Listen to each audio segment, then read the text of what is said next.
literally they kept driving the conversation back to the insurrection, the alleged insurrection, Trump, the Proud Boys. And I'm like, man, the media has so confused us about what's really going on with us. And I'm talking to educated people. Yeah, I wish you could say you were alone in that experience, but I tend to see the same thing, both in my personal life and just sometimes, perusing, social media. And it comes from, honestly, it comes from the top, from the cultural tastemakers, policymakers. Every time I hear the president speak and he talks about threats to the homeland, alleged threats, it's always about white supremacy. And in many respects, the people who have the most influence in our culture would have the black folk who live in New Orleans and Baltimore and Detroit and Cleveland and St. Louis and New York think that in 2021, the Klan is a bigger threat to our lives than the Crips.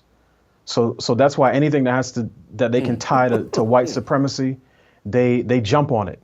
And they say, see, look at this white person being rude to a black guy in Central Park, threatening to call the police, while they ignore instances of toddlers and 7-year-olds being, shot on their stoop or in a McDonald's parking lot. So, and again, this is the case across corporate media and particularly across the media that's supposedly focused on black issues. So sometimes I will go on their social media feeds and I'll see what stories are trending.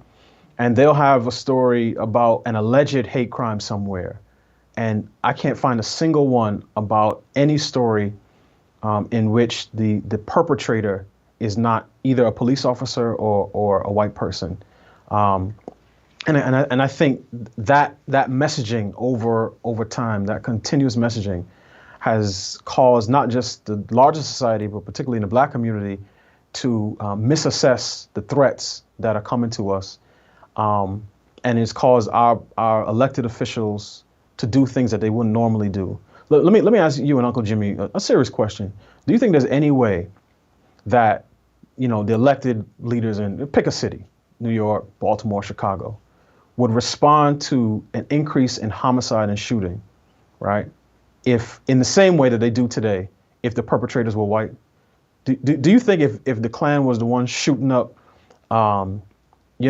East Harlem or West Baltimore, that the response from the mayor would say, well, we just need more jobs and recreation centers and more activities for those perpetrators. And then they wouldn't engage in this violent behavior?